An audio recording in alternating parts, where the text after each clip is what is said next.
അമ്മയെ കാണാൻ പോയിരുന്നു. എന്തിനാണ് ആവശ്യമില്ലാത്ത കാര്യങ്ങൾക്കൊക്കെ പോയത്? അവളെ കാണാൻ പോരുതെന്ന് ഞാൻ പ്രത്യേകിച്ച് പറഞ്ഞതല്ലേ. എനിക്കങ്ങനെ മാറി നിൽക്കാനുള്ള മനസ്സ് വന്നില്ല. നിങ്ങൾ തമ്മിലുള്ള ബന്ധം തകരാൻ കാരണക്കാരൻ ഞാനാണെന്ന കുറ്റബോധം എനിക്കുണ്ടായിരുന്നു. അത് മാറ്റാൻ വേണ്ടിയാ ഞാൻ അവളെ കാണാൻ പോയത്.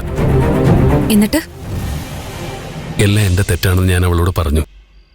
ഞാൻ ചെയ്ത തെറ്റിന് നിന്നെ വെറുക്കരുതെന്ന് ഞാൻ പറഞ്ഞു.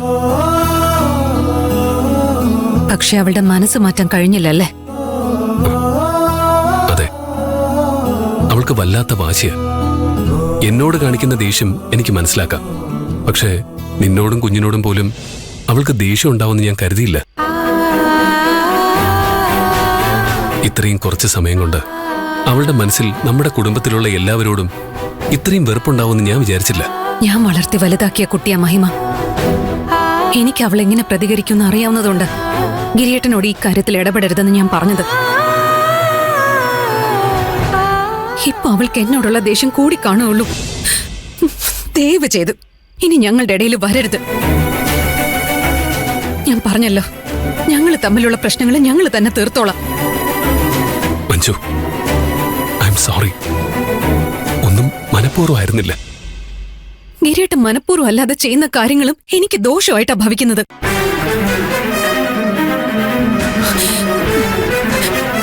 ഞാൻ മനസ്സ് തുറന്ന് സ്നേഹിച്ചവരെല്ലാം എന്നെ നകന്നു പോവും. എന്റെ വിധി അതായിരിക്കും.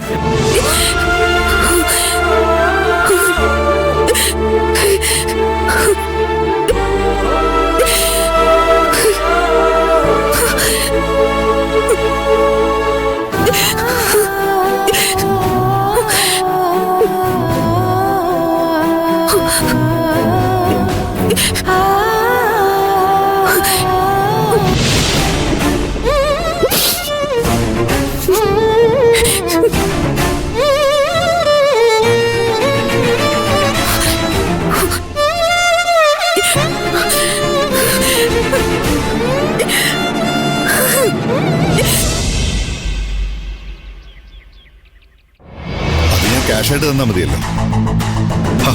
നമ്മൾ തമ്മിൽ എത്ര വർഷമായിട്ട് കച്ചവടം ചെയ്യുന്ന, പിന്നെന്താ പെട്ടെന്ന് ഇങ്ങനെ നിലപാട് മാറ്റുന്നേ?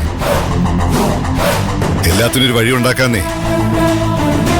അങ്ങനെ പറയരുത്.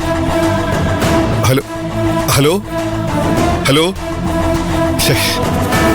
കഷ്ടമായല്ലോ. ഞാൻ സ്ഥിരമായിട്ട് നമ്മൾ സമ്പാദിക്കുന്ന കള്ളപ്പണമെല്ലാം ഒരു അക്കൗണ്ടന്റിനെ ഏൽപ്പിക്കാറ്. അയാളത് കൃത്യമായിട്ട് വിളിപ്പിച്ചു തരാറുണ്ട്. ഇപ്പൊ അയാള് പെട്ടെന്ന് പരിപാടി നിർത്തിയിരുന്നു. അയാൾ നന്നാവാൻ തീരുമാനിച്ചെന്ന്. അവൻ നന്നാവുന്നോണ്ടെന്താ, നമുക്ക് പണി കിട്ടി. നമ്മുടെ കയ്യിൽ ഏകദേശം എത്ര കള്ളപ്പണം ഉണ്ടാകും? ഒരു 5 കോടി. നീ എന്താ ആലോചിക്കുന്നേ? ആ കാശ് വെളുപ്പിക്കാൻ എന്റെ അടുത്തൊരു വഴിയുണ്ട്. അതെന്താ? നമ്മൾ ആദ്യം തന്നെ ഒരു ചാരിറ്റി ട്രസ്റ്റ് തുടങ്ങണം. ദാനം ചെയ്യാനൊന്നും എനിക്കിഷ്ടമില്ല. ആദ്യം അവക്ക് പറയാനുള്ളൊന്ന് കേക്ക്. എന്താന്ന് ക്ഷമയോടൊന്ന് കേക്ക് ചേട്ടാ. ശരി, പറ. ഈ ട്രസ്റ്റിന്റെ പേരിൽ മാത്രമേ ചാരിറ്റി ഉണ്ടാകൂ. ഇതുപയോഗിച്ച് നമുക്ക് കള്ളപ്പണം വെളുപ്പിക്കാൻ പറ്റും. ആ, ഞാൻ ഉദ്ദേശിച്ചത് മരിച്ചുപോയ നിത്യയുടെ പേരില് ഈ ട്രസ്റ്റ് തുടങ്ങാന്നാ. ആക്സിഡന്റിൽ പെട്ട് ആളുകളുടെ ജീവൻ പൊലിയുന്നത് തടയാൻ തുടങ്ങിയ ട്രസ്റ്റാണെന്ന് നാട്ടുകാരെ പറഞ്ഞ് ബോധിപ്പിക്കാം. അങ്ങനെ ചെയ്യുമ്പോ ആൾക്കാർക്കിടയില് എന്റെ പ്രതിച്ഛായ ഒന്ന് നന്നാവും. ട്രസ്റ്റിലേക്ക് നാട്ടുകാർ തന്ന പണമാണെന്ന് പറഞ്ഞ് നമുക്ക് നമ്മുടെ കയ്യിലുള്ള കാശിടാം. എന്നിട്ട് പേരിനൊരു ആംബുലൻസോ 2-3 വീൽ ചെയറുകളോ വാങ്ങിക്കൊടുത്ത് അവയർനെസ് ക്യാമ്പയിനുകൾ നടത്തി കോടിക്കണക്കിന് രൂപയുടെ കള്ളക്കണക്ക് കാണിച്ചാ പോരെ? കൊള്ളാലോ മോളെ ഇത്. കൊള്ളാം. ഇതുകൊണ്ട് വേറെ ഉപകാരമുണ്ട്. ഇനി മുതൽ വേറെ ആരെയും നമുക്ക് കള്ളപ്പണം വെളുപ്പിക്കാൻ ആശ്രയിക്കേണ്ട ആവശ്യമില്ല. ഈ ട്രസ്റ്റ് മാത്രം മതി. പിന്നെ അച്ഛനെ പോലെ ഇതേ പ്രശ്നം അനുഭവിക്കുന്ന കൂട്ടുകാരോടൊക്കെ അവരുടെ കള്ളപ്പണം നമ്മുടെ ട്രസ്റ്റിലേക്ക് സംഭാവന ചെയ്യാൻ പറഞ്ഞാൽ മതി. ചെറിയൊരു കമ്മീഷന് നമുക്കത് വെളുപ്പിച്ചു കൊടുക്കാലോ. ചേട്ടന് നഷ്ടം ഉണ്ടാകാൻ പോകുന്ന ഒരു പ്രശ്നം പറഞ്ഞപ്പോ അതിലൊരു കച്ചവടത്തിന്റെ സാധ്യത കണ്ടെത്തിയത് കണ്ടോ? ഇവളെന്റെ മോള് തന്നെയാ. ഒറ്റയടിക്ക് കള്ളപ്പണം വെളുപ്പിക്കുകയും ചെയ്യാം, നാട്ടുകാരുടെ മുമ്പിൽ ഒരു പ്രതിച്ഛായ ഉണ്ടാക്കുകയും ചെയ്യാം. കൊള്ളാം. അല്ലെങ്കിൽ നാട്ടുകാർക്ക് എല്ലാവർക്കും അറിയാം നീ ആ കുട്ടിയെ കൊന്നതെന്ന്.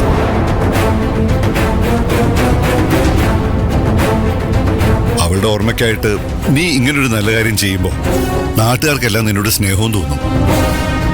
ഇത് നിന്റെ ബുദ്ധി ആയതുകൊണ്ട് ഈ ട്രസ്റ്റിന്റെ മുഴുവൻ ഉത്തരവാദിത്വവും ഞാൻ നിന്നെ ഏൽപ്പിക്കുക. നീ ഇത് നന്നായിട്ട് നടത്തുന്ന എനിക്ക് ഉറപ്പാ. നമ്മുടെ കാശ് നീ വെളുപ്പിക്കുന്നതിൽ വിജയിച്ചാൽ അത് കാണിച്ച് എന്റെ കൂട്ടുകാരുടെ കാശും ഞാൻ ഈ ട്രസ്റ്റിലേക്ക് ഇടിക്കാം. ഓക്കെ അച്ഛാ.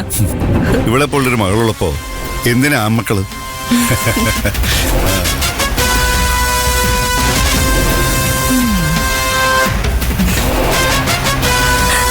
അച്ഛനാ പറഞ്ഞത് കേട്ടില്ലേ?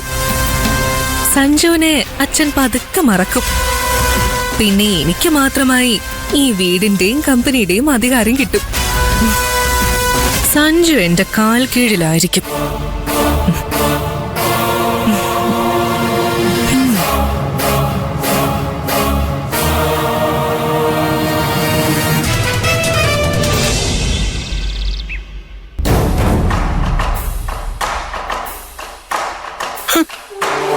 വന്നു വന്നു മനുഷ്യർക്ക് എന്ത് അഹങ്കാരവും കാണിക്കാന്നായി. ഇവിടെ ചോദിക്കാനും പറയാനൊന്നും ആരുമില്ലേ? എന്തുപറ്റിയമ്മേ? ആ ഗോപാൽ നിത്യയുടെ പേരിലെ ഒരു ട്രസ്റ്റ് തുടങ്ങുന്ന വാർത്ത നീ അറിഞ്ഞില്ലേ? അതാ ശാലിനിയെ വെള്ളപൂശാനുള്ള ശ്രമോ? ഇതൊക്കെ ആരെ പറ്റിക്കാനുള്ള പ്രഹസനമാണ്? അവളാണ് നിത്യയെ കൊന്നതെന്ന് നാട്ടുകാർക്കൊക്കെ അറിയാം. ഇങ്ങനെ നിത്യയുടെ പേര് ഉപയോഗിക്കണമെങ്കിൽ അവളുടെ അച്ഛന്റെ അമ്മയുടെ സമ്മതം വേണ്ട വക്കീലെ? ആ, അവരെന്നെ വിളിച്ചിട്ടുണ്ടായിരുന്നു. ഗോപാലിന്റെ ആളുകളൊന്ന് ഭീഷണിപ്പെടുത്തിയിട്ടെ അവരുടെ ഒപ്പം വാങ്ങിക്കൊണ്ടുപോയി. ട്രസ്റ്റിന്റെ ഉദ്ഘാടനം കഴിയുന്നവരെ അവരെ നാട്ടിൽ കണ്ടുപോരുന്ന ഗോപാലിന്റെ ഉത്തരവ്. അവർക്ക് പോലീസ് പരാതി കൊടുത്തൂടെ? എന്നിട്ട് എന്താ അമ്മേ കാര്യം? അവരെ മകളെ കൊന്നത് ശാലിനിയാണെന്ന് അറിഞ്ഞിട്ട് കൂടി അവളെ പോലീസിനെ അറസ്റ്റ് ചെയ്യാൻ കഴിഞ്ഞോ? പോലീസുകാർക്ക് അവരെ സഹായിക്കാൻ പറ്റുന്ന ഒരു പ്രതീക്ഷ അവർക്കില്ല. അതുകൊണ്ട് അവര് നാടിട്ടുപോയി. എന്തൊരു കഷ്ടമായത്. എനിക്കിപ്പോഴും മനസ്സിലാവാത്തതേ, ഗോപാലൻ ശാലിനിയെ ന്യായീകരിക്കാൻ വേണ്ടിയാണെങ്കിൽ പോലും ഇത്രയും കാശ് ജനങ്ങൾക്ക് വേണ്ടി എന്തിനാ ചെലവാക്കുന്നതെന്നാ. വക്കീൽ എന്തിനാ ചിരിക്കുന്നേ? എടോ, ആ ഗോപാലിനെ പോലത്തെ ഒരു മനുഷ്യൻ നാട്ടുകാർക്ക് വേണ്ടി ഒരു ചില്ലിക്കാശ് ചെലവാക്കുന്നു തനിക്ക് തോന്നുന്നുണ്ടോ? പിന്നെന്തിനാ അയാൾ ഈ ട്രസ്റ്റ് തുടങ്ങുന്നേ? കള്ളപ്പണം വെളുപ്പിക്കാൻ.